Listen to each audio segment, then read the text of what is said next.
Assalamualaikum warahmatullahi wabarakatuh. Sebelum dimulai, izinkan saya untuk memperkenalkan diri terlebih dahulu. Perkenalkan, nama saya Muhammad Yusuf Kana dengan NIM akhir 19502071111064 dari kelas H Agroekoteknologi, Fakultas Pertanian Universitas Brawijaya. Di kesempatan kali ini saya akan menerangkan klasifikasi serta morfologi dari musuh alami atau predator, yaitu capung.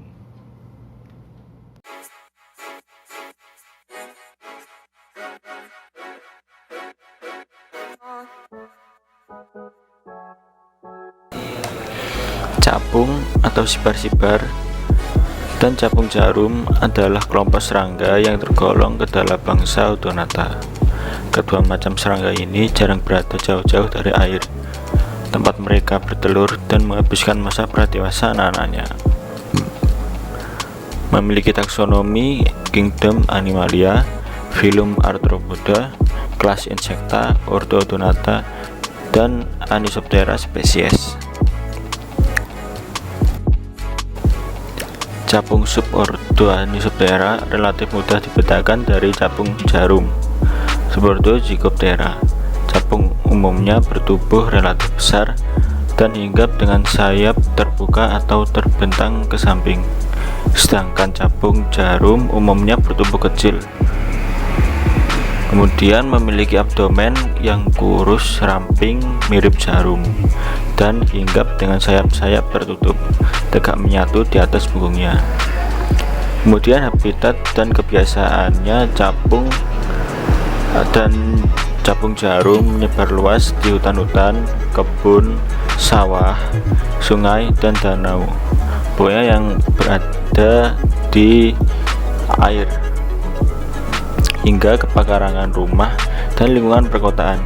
Ditemukan mulai dari tepi pantai hingga ketinggian lebih dari 3000 mdpl. Beberapa jenisnya, umumnya jenis capung, merupakan penerbang yang kuat dan luas wilayah menjelajahnya.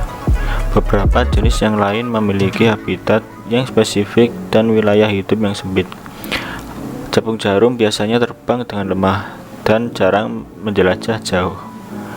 Kemudian siklus hidup capung mulai dari telur hingga mati setelah dewasa bervariasi antara 6 bulan hingga maksimal 6 bulan atau 7 tahun. Capung meletakkan telurnya pada tumbuhan yang berada di atas air. Ada jenis yang senang dengan air menggenang, tetapi ada pula jenis yang senang menaruh telurnya di air yang agak deras. Setelah menetap, larva capung hidup dan berkembang di dasar perairan, mengalami metamorfosis menjadi nimfa, dan akhirnya keluar dari air sebagai capung dewasa. Sebagian besar siklus hidup capung dihabiskan dalam bentuk nimfa di bawah permukaan air dan menggunakan insang internal untuk bernafas. Larva dan nimfa capung hidup sebagai hewan karnivora yang ganas. Nimfa capung yang berukuran besar bahkan dapat memburu dan memangsa berudu dan anak ikan. Setelah dewasa, capung hanya mampu hidup maksimal selama 4 bulan. Capung jarum merupakan musuh alami. Musuh alami sendiri sangat membantu petani untuk mengendalikan jumlah hama yang menyerang tanaman yang dibudidayakannya. Dengan dikelaskan dari ordo Odonata, yaitu serangga pemangsa, pada saat masa kawin, capung pemangsa mengengat penggulung daun, sedangkan ketika capung masih menjadi nimfa, capung bisa memangsa nimfa dari wareng, dan ketika dewasa, capung memangsa serangga yang kecil-kecil seperti wareng.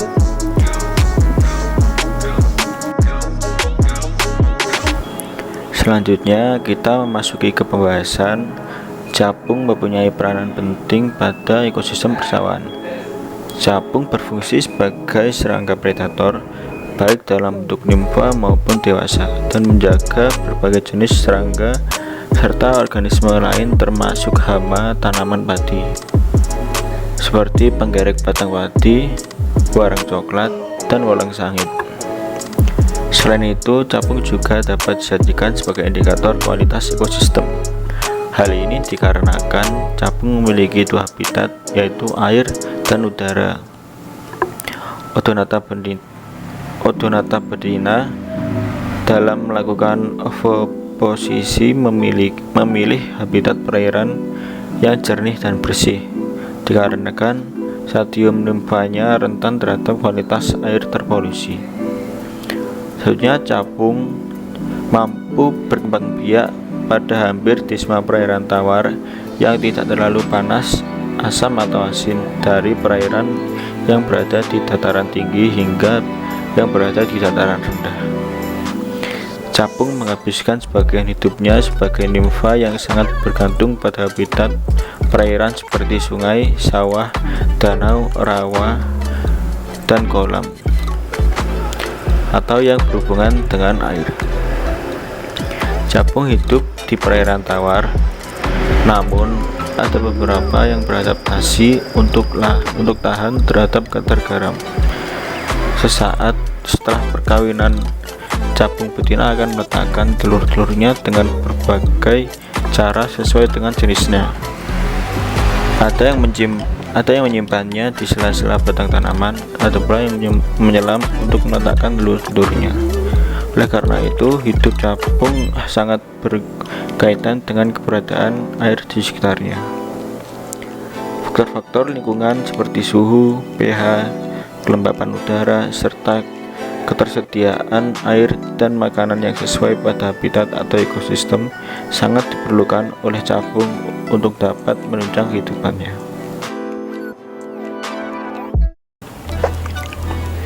Capung adalah salah satu predator yang sangat rakus. Seekor capung dewasa bisa mengkonsumsi 30 sampai ratusan orang dan serangga lain setiap hari.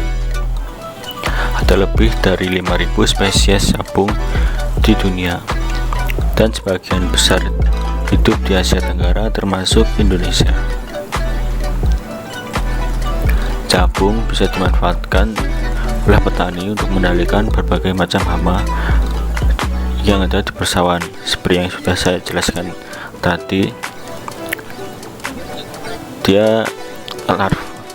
capung memangsa warang yang jatuh ke dalam air dan serangga lain yang berukuran kecil yang dilakukan oleh larva capung atau nimfanya.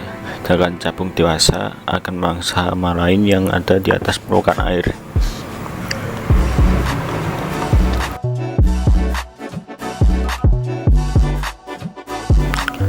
Capung terlihat mungil, berkilauan, dan dikenal sebagai serangga yang tidak berbahaya. Bahkan capung bersama kupu-kupu dan kepik dikelompokkan dalam daftar serangga yang disukai manusia. Namun, di balik penampilan ramahnya, capung ternyata merupakan predator udara yang sangat rakus. Penelitian terbaru yang dilakukan oleh tim ilmuwan Universitas Rutgers di Amerika Serikat menunjukkan capung menjadi pemburu yang paling brutal sekaligus efektif dalam kerajaan hewan. Tim ilmuwan mencatat capung mampu menangkap nyaris seluruh mangsanya dengan tingkat keberhasilan mencapai 95%. Bahkan capung kerap memakan mangsanya sembari tetap terbang tanpa perlu repot hingga ke daun atau ranting pohon. Capung akan merobek-robek tubuh mangsanya dan terus mengunyahnya sampai berbentuk gumpalan sebelum akhirnya mereka menelannya. Selera makan capung bisa dibilang tak berujung. Stacy Combs, seorang peneliti biomekanik di Universitas Harvard yang mempelajari cara terbang capung, pernah menyaksikan seekor capung percobaan di laboratorium menyantap habis 30 ekor lalat buah secara berurutan. Jumlah penelitian yang diterbitkan baru-baru ini telah memfaktur kunci otak, mata, dan sayap capung yang memungkinkan serangga itu memburu mangsa tanpa ragu. Salah satu penelitian menunjukkan sistem saraf capung menampilkan kapasitas yang hampir sama seperti manusia, terutama untuk perhatian selektif. Artinya, capung mampu fokus pada mangsa tunggal yang disasarinya, meski mangsa itu terbang di tengah gerombolan serangga lain yang berterbangan.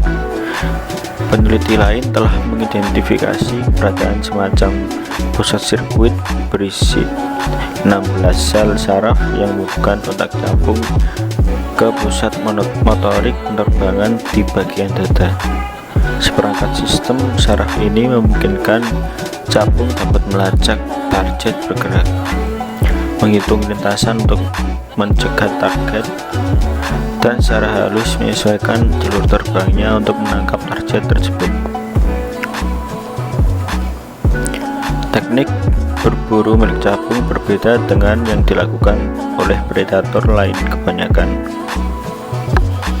Kombes sempat mengira capung mengejar mangsanya secara aktif, seperti singa mengejar mangsanya. Namun, ternyata tidak demikian.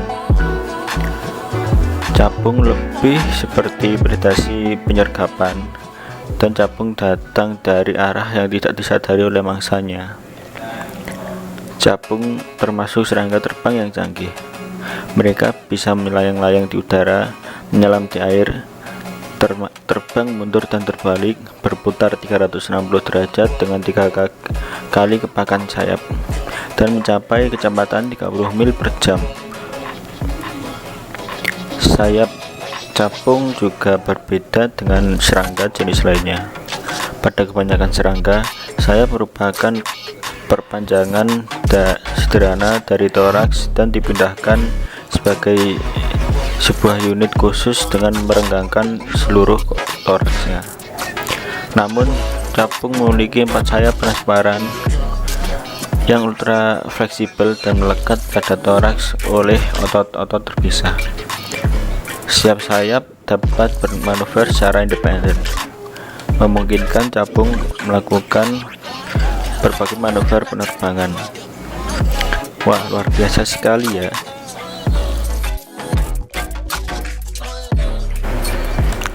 Nah, berikut adalah keunikan-keunikan dari capung. Yang pertama, capung merupakan salah satu serangga purba. Mereka sudah ada di bumi sejak 300 tahun yang lalu. Fosil capung terbesar yang pernah ditemukan di bumi mempunyai lebar sayap lebih dari 3 meter. Besar sekali. Dan yang kedua, hewan ini adalah serangga golongan Odonata dengan lebih dari 5.000 spesies berbeda yang tersebar di seluruh penjuru dunia.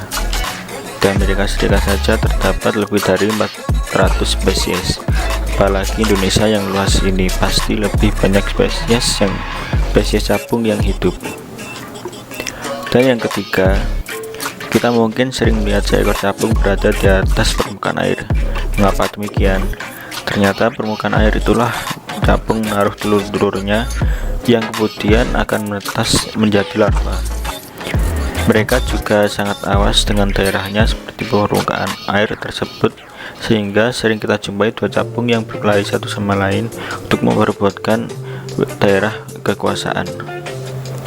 Dan yang keempat, walaupun kelihatannya sangat indah, capung sebenarnya adalah serangga yang ganas. Sejak menetas dari telur, mereka adalah karnivora yang suka menyantap hewan lain. Pada saat masih larva, mereka memakan plankton, ikan-ikan kecil, serta larva lain. Di saat sayap mereka sudah mulai berkembang, capung muda memiliki bagian tubuh khusus yang berada di sekitar kepalanya yang berfungsi sebagai tongkat untuk memudahkan menangkap ikan-ikan kecil. Kemudian di saat dewasa, capung merupakan predator alami dari nyamuk, sehingga populasi capung yang banyak bisa menjadi pengontrol yang efektif dalam menanggulangi penyebaran nyamuk pada suatu tempat. Dan yang kelima, yaitu sayap capung bagian depan lebih panjang daripada sayap bagian belakang. Bentuk sayap seperti ini membuat capung dapat terbang sangat cepat hingga 50 km per jam dan dapat melakukan berbagai manuver di udara, mulai dari bergerak ke samping, belakang, sampai menyusuri suatu permukaan benda. Kelihayannya dalam terbang tersebut menobatkan mereka sebagai serangga tercepat yang ada di bumi. Kemudian capung adalah predator yang hebat.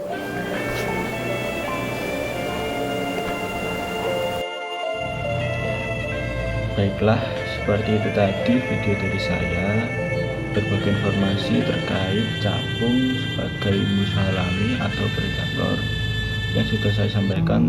Semoga dapat bermanfaat.